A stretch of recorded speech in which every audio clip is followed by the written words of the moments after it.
Bonjour mesdames, bonjour mesdemoiselles et bonjour messieurs. Je voudrais vous entretenir d'un sujet qui m'est particulièrement cher depuis plusieurs semaines. Ce sont ces mouvements de violence totalement scandaleuses qui ont lieu en France, mais particulièrement dans la région parisienne où j'habite. Un mouvement Nuit debout s'est installé pour une durée indéterminée place de la République. Dans un premier temps, monsieur le maire du quartier a demandé à les chasser. On n'y parvient pas. Tous les soirs, ce sont presque des CRS qui doivent user, pas de force, mais presque de la force pour les faire partir chez eux.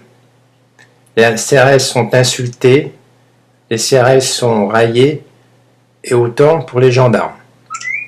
Ce mouvement est totalement illégal et pas du tout conforme aux lois qui sont actuellement valables sur le territoire de notre République. Des événements graves se sont déjà passés dans des manifestations. Un policier a reçu un pavé sur la tête, résultat le coma. Un jeune a probablement pris un projectile, donc un œil en moins. Des deux côtés, je fais part de ma tristesse, aussi bien pour le policier, pour ce gamin. Mais c'est quand même triste d'en arriver là. Jadis, le pouvoir public le préfet de police avait une autre méthode de travail que celui qui est actuellement à la préfecture. Parce que jadis, avant de faire une manifestation, le parcours était surveillé par la mairie de Paris et quelques heures avant le départ, des dizaines et dizaines de camions ramassaient les objets encombrants qui se trouvaient sur la route et qui peuvent faire office de projectiles envers les gendarmes ou envers les CRS. C'était fait jadis. Maintenant, je ne sais pas si c'est fait, mais enfin, les jeunes trouvent n'importe quoi, on sursoit n'importe quoi, et les pouvoirs publics sont pour l'instant impuissants. Est-ce un mouvement d'origine politique ? Je n'y pense pas du tout. Pour moi, les gens qui sont en République, ce sont des voyous. L'extrême gauche, et encore, je ne sais même pas si c'est l'extrême gauche, je ne peux même pas dire, ce sont des écervelés, des gens qui sont complètement coupés de la réalité et qui font absolument du n'importe quoi pour paraître dans les médias et pour se donner une forme d'identité. Ils se réclament de tout et n'apportent rien. Ils apportent au pays la violence, ils sont en train de nous apporter, comme en 68, une nouvelle révolution. Ces mouvements sont catastrophiques. L'État, l'intérieur, la défense, les services spécialisés, la police judiciaire et autres services que je ne peux pas nommer, sont pour l'instant, je pense, carrément impuissants face à ces mouvements. Les syndicats, eux aussi, s'en mêlent, mais les syndicats ont un comportement assez doux par rapport à ces mouvements qui sont totalement incontrôlés, qui ont lieu le square à la République. Quelques centaines de perturbateurs, trublions, qui sont rejoints peut-être par d'autres personnes, qui discutent un petit peu de tout et de rien, et qui sont plus là pour embêter le peuple, c'est-à-dire s'en prendre aux forces de l'ordre, excusez-moi, foutre le bordel, casser tout, foutre la merde, casser les voitures et tout. Je crois que l'objectif principal, c'est ça.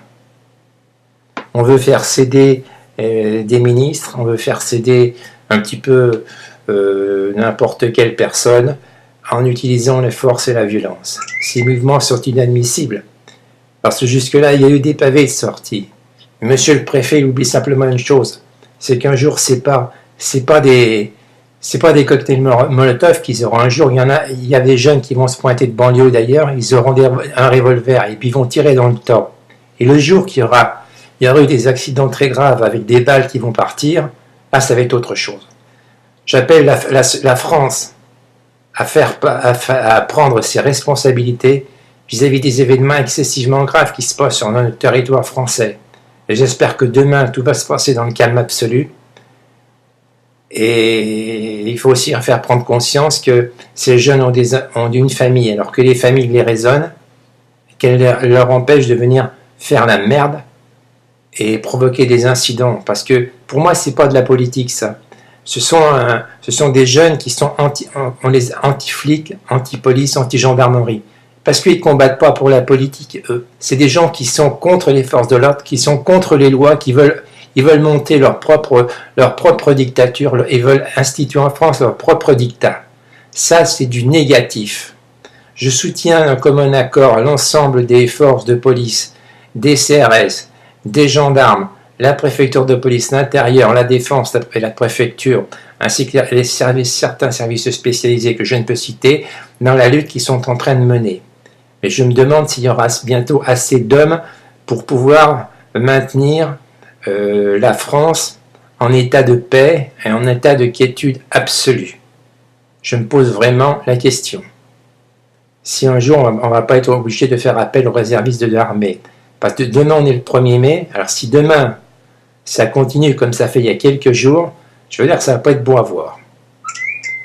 C'était une petite information que je tenais à partager avec les gens qui regardent ma chaîne YouTube, et à mettre conscience certains jeunes qu'on ne fait pas de la politique en tapant sur les flics, on ne fait pas de la politique en tapant sur les gendarmes, on ne se balade pas dans la rue avec des cocktails Molotov et autre chose, parce qu'aujourd'hui c'est ça, et demain ça sera des revolvers à la ceinture.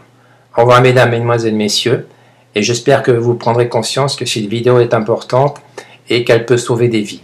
Je vous remercie de m'avoir suivi. Monsieur Gomet Jean-Jacques, Fil Info Paris. Au revoir.